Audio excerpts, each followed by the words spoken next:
सियासत में सिफर से शिखर तक का सफर तय करने के लिए जनाधार का बड़ा महत्व होता है और सत्ता के शिखर पर बने रहने के लिए भी जनाधार उतना ही अहम भूमिका निभाता है। भारतीय राजनीति के इतिहास में देश की जनता के जनाधार में सबसे लंबे समय तक बने रहने वाले प्रधानमंत्रियों की लिस्ट में पहला स्थान अब पीएम मोदी का होगा। इधर यूपी में सीएम योगी ने रामकथा के समापन कार्यक्रम से समाज के अपराधियों को एक बार फिर साफ शब्दों में चेताया है। इससे पहले सीएम योगी ने एक ऐसे प्रोजेक्ट की शुरुआत की जो प्रदेश के गांव-गांव तक हाई स्पीड इंटरनेट पहुंचाने के लक्ष्य को और डिजिटल इंडिया की मुहिम को बढ़ावा देने में मददगार साबित होगा। खबर भारतीय लैंड पोर्ट्स को बेहतर बनाने के लिए लॉन्च हुए मैनेजमेंट सिस्टम से लेकर जोजिला टनल से कनेक्टिविटी को मिलने वाली धार तक की है। पीओके में क्यों पाकिस्तानी सरकार के खिलाफ ही उमड़ा जन सैलाब, आपको ये भी बताएंगे। लेकिन बुलेटिन की शुरुआत करेंगे उस रिकॉर्ड से जो इतिहास रचने से बस यहां पर कुछ घंटों की दूरी पर है। देखिए रिपोर्ट।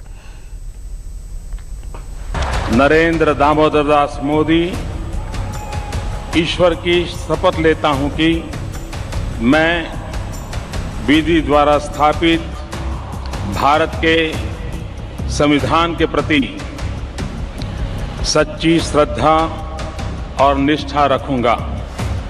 साल 2014 का ये वो शपथ ग्रहण समारोह है जिसने भारत के राजनीतिक इतिहास में एक ऐसा नाम जोड़ दिया जिसके जुड़ने से सिर्फ सरकार नहीं बदली बल्कि शासन का पूरा नैरेटिव ही बदल गया। भारत को आजादी के 100वें वर्ष तक एक पूर्ण विकसित राष्ट्र बनाने का लक्ष्य हो या देश की अर्थव्यवस्था को $5 ट्रिलियन तक ले जाने का सपना, न्यू इंडिया, डिजिटल इंडिया, आत्मनिर्भर भारत, विकसित भारत 2047 जैसे लक्ष्यों को देश की जनता के सामने पहली बार रखने वाले, लगातार 3 बार प्रधानमंत्री पद की शपथ लेने वाले प्रधानमंत्री नरेंद्र मोदी ने अपने 12 सालों का कार्यकाल पूरा कर लिया है। इसे आप भरोसा कहें, जनता का विश्वास कहें या फिर लोकतंत्र की ताकत। पीएम मोदी के नेतृत्व में पिछले 12 सालों में कई कीर्तिमान स्थापित हुए, कई रिफॉर्म हुए। बदलाव का असर देश की छवि को वैश्विक स्तर पर मजबूत किया है। When it came to the 12 years of His Excellency to be the longest Prime Minister of India, I would like to, first and foremost, of course, to congratulate him at and personal level, and of course the Indian people for having this very great man as a Prime Minister to India. I'm pretty sure that during the last 12 years, His Excellency the Prime Minister Narendra Modi did accomplish a lot of economic and political and very significant steps that moved India or put India in the global stage इस मौके पर PM Modi ने social media पर post कर लिखा, हमारी सरकार के बीते 12 वर्ष विश्वास, विकास और जन कल्याण को समर्पित रहे हैं।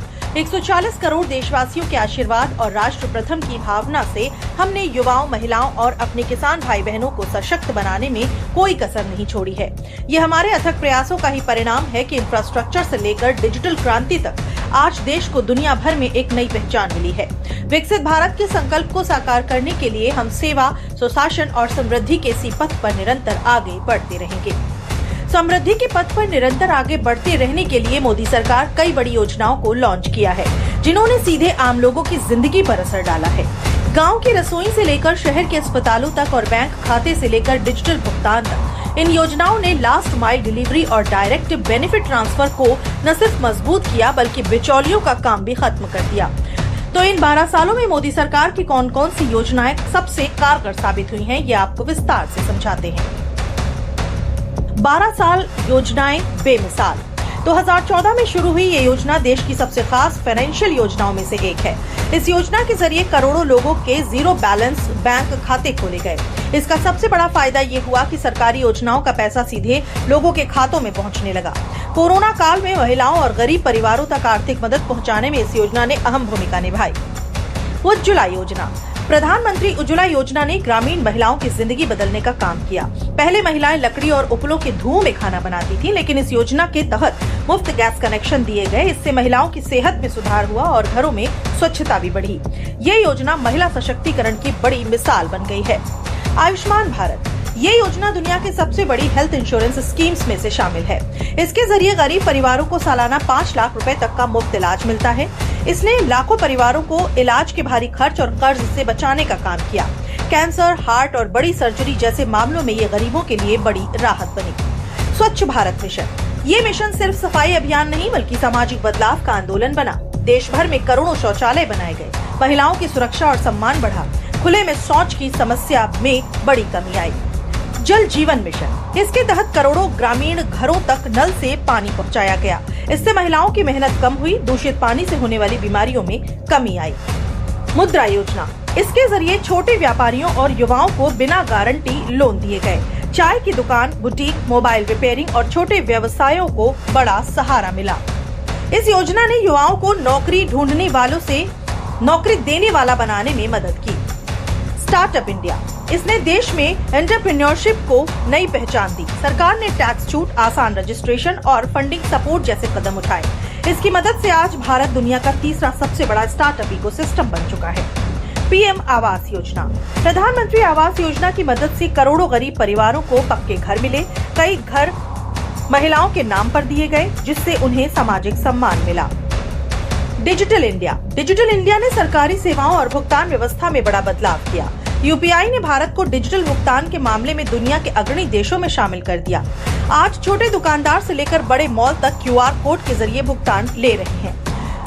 डिजिलॉकर और दूसरी ऑनलाइन सेवाओं ने भी सरकारी कामकाज को आसान, तेज और पारदर्शी बनाने में अहम भूमिका निभाई है। पीएम किसान सम्मान निधि, इसके जरिए किसानों के खातों में हर साल 6,000 रुपए सीधे भेजे जाते हैं। इससे छोटे किसानों को आर्थिक मदद मिलती है। मेक इन इंडिया और PLI, production linked incentive. Make in India और पीएलआई स्कीम के जरिए भारत में मैन्युफैक्चरिंग सेक्टर को बढ़ावा मिला है। मोबाइल, इलेक्ट्रॉनिक्स और फार्मा सेक्टर में बड़े निवेश आए और रोजगार के अवसर बढ़े हैं। भारत अब दुनिया का बड़ा मोबाइल मैन्युफैक्चरर देश बन चुका है। आज भारत की अर्थव्यवस्था वर्तमान में दुनिया की सबसे तेजी से आगे बढ़ने वाली प्रमुख अर्थव्यवस्थाओं में से एक है। जापान को पीछे छोड़ भारत दुनिया की चौथी सबसे बड़ी अर्थव्यवस्था बन चुका है, जो कभी एक सपना हुआ करता था। 12 साल पहले शुरू हुआ बदलाव का सफर आज विकसित भारत के विजन तक पहुंचता दिखाई दे रहा है। आज वो प्रधानमंत्री के रूप में श्री नरेंद्र मोदी जी इस देश के सबसे लॉन्गेस्ट टेन्योर के प्रधानमंत्री बने। आज देश की उपलब्धियां हैं। आज भारत विकास की ऊंचाइयों और शिखर को छू रहा है। जो भारत 11वें आर्थिक पायदान पे था, आज वो भारत की दुनिया की चौथी अर्थव्यवस्था बनी कि जहां देश की जनता ने श्री नरेंद्र मोदी को प्रधानमंत्री के रूप में पिछली बार भरोसा दिया है, वहीं श्री नरेंद्र मोदी जी ने उस भरोसे को देश की जनता को पुख्ता भी किया है। और ये निश्चित तौर से ये भारत का विकास का एक स्वर्णिम काल है। पीएम मोदी ने प्रधानमंत्री के रूप में 4,398 दिन पूरे कर लिए हैं। 12 साल का कार्यकाल पूर्ण करने के बाद कल यानी 10 तारीख को पीएम मोदी पूर्व प्रधानमंत्री पंडित जवाहरलाल नेहरू का रिकॉर्ड तोड़ने वाले हैं, जिसके बाद पीएम मोदी देश के सबसे लंबे समय तक प्रधानमंत्री पद की कमान संभालने वाले प्रधानमंत्री बन जाएंगे।